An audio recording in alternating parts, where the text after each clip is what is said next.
হাতির ঝিল এক সময়ের জলাভূমি, আজ ঢাকার অন্যতম বিনোদন কেন্দ্র। কথিত আছে ব্রিটিশ আমলে ঢাকার পিলখানায় থাকা হাতিদের এই জলাভূমিতে গোসল করানো হতো, সেখান থেকে এর নাম হাতির ঝিল।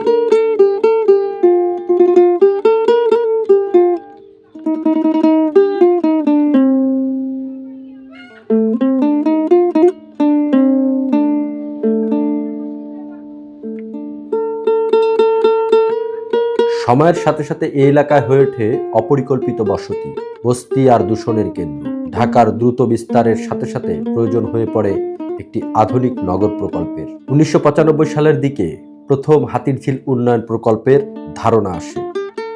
এর মূল লক্ষ্য ছিল রাজধানীর যানজট কমানো, বৃষ্টির পানি নিষ্কাশনের পথ তৈরি ও জলাধার সংরক্ষণ, এবং নাগরিকদের জন্য বিনোদন কেন্দ্র তৈরি।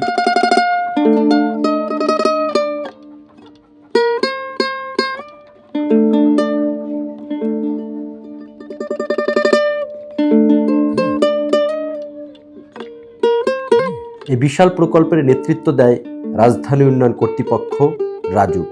2007 সালে প্রকল্পটি অনুমোদন পায় এবং 2008 সালে শুরু হয় নির্মাণ কাজ। বাংলাদেশ সেনাবাহিনীর স্পেশাল ওয়ার্কস অর্গানাইজেশন এই প্রকল্পের বাস্তবায়নে গুরুত্বপূর্ণ ভূমিকা রাখে। প্রায় 300 একর এলাকা জুড়ে গড়ে ওঠে এই আধুনিক নগর প্রকল্প, যেখানে ব্যয় হয় প্রায় 2000 কোটি টাকারও বেশি।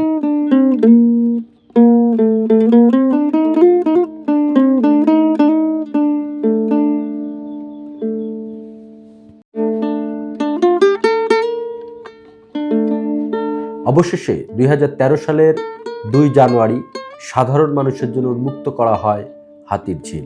উদ্বোধনের পরপরই হাতির ঝিল হয়ে ওঠে রাজধানীর অন্যতম আকর্ষণ।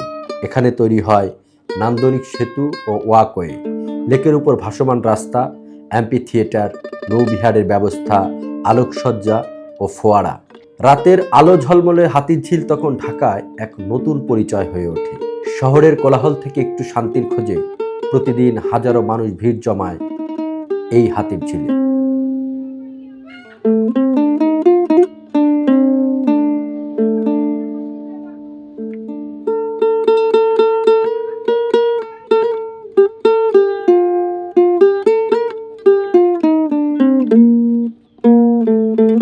কিন্তু সময়ের সাথে সাথে স্বপ্নের এই হাতির ঝিল যেন হয়ে উঠেছে এক বিরান ভূমি।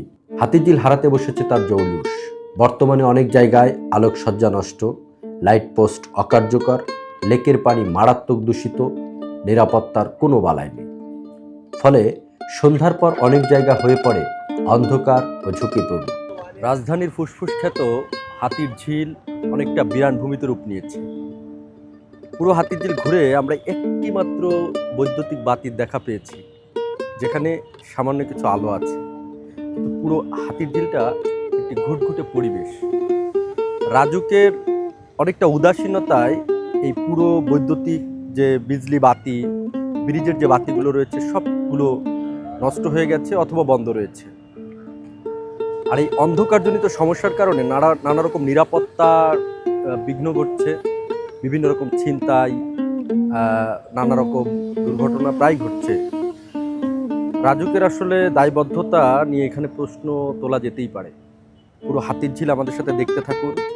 একটি বিরান ভূমিতে রূপ নিয়েছে এই রাজধানীর ফুসফুস খ্যাত হাতির ঝিল।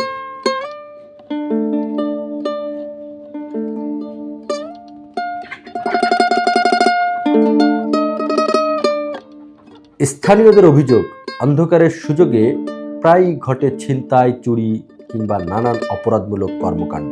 একসময় হাতির ঝিল এলাকায় নিরাপত্তা রক্ষায় নিয়োজিত ছিল লাল ইউনিফর্ম পরিহিত বিশেষ টহল ব্যবস্থা। স্থানীয়দের ভাষায় যাদেরকে বলা হয় লাল বাহিনী। তাদের নিয়মিত টহলে নিরাপত্তা পরিস্থিতি ছিল তুলনামূলক নিয়ন্ত্রণে। কিন্তু সময়ের সাথে সাথে সেই টহল কার্যক্রম বিলুপ্ত হয়ে গেছে, যা নিয়ে স্থানীয়দের মধ্যে উদ্বেগ তৈরি হয়েছে। মাঝে মাঝে এই রাস্তা দিয়ে যাই, 11টা, 11:30, 12টা বাজে।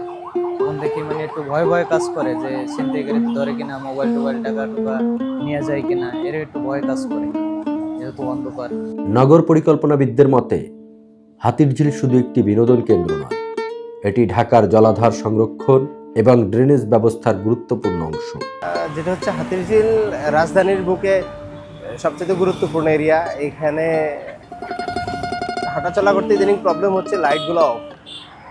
এই সব জায়গায় লাইট অফ হওয়া আসলে জনজীবনের জন্য এবং নাগরিকদের জন্য খুবই কষ্টদায়ক। আগে আমার বাসা ঠিক এখানে, আমি 4-5 বছর থেকে থাকি এখানে, সব ছিল, কিন্তু ইদানিং লাইট নষ্ট হওয়াতে হাঁটা চলার সমস্যা, ছিনতাইকারী ধরে, সব কিছু মিলে আবার মাদকের একটা বিষয় আছে, এই সব কিছু মিলে একটু প্রবলেম। কিন্তু রাজধানীর মতো জায়গায় এগুলা সরকার অথবা স্থানীয়দেরকে একটু নজরে রাখা উচিত আমি মনে করি।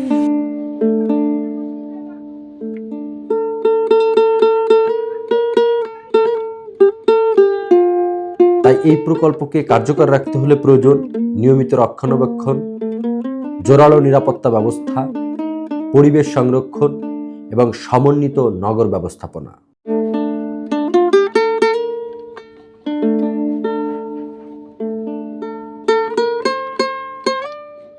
হাতিরঝিল শুধু একটি জায়গা নয়, এটি ঢাকার নগর পরিকল্পনার একটি বড় স্বপ্ন। কিন্তু সেই স্বপ্নকে টিকিয়ে রাখতে হলে প্রয়োজন সঠিক পরিচর্যা, দায়িত্বশীল ব্যবস্থাপনা আর নাগরিক সচেতনতা। না হলে কোটি টাকার এই প্রকল্প শুধুই স্মৃতির মধ্যে সীমাবদ্ধ হয়ে পড়বে।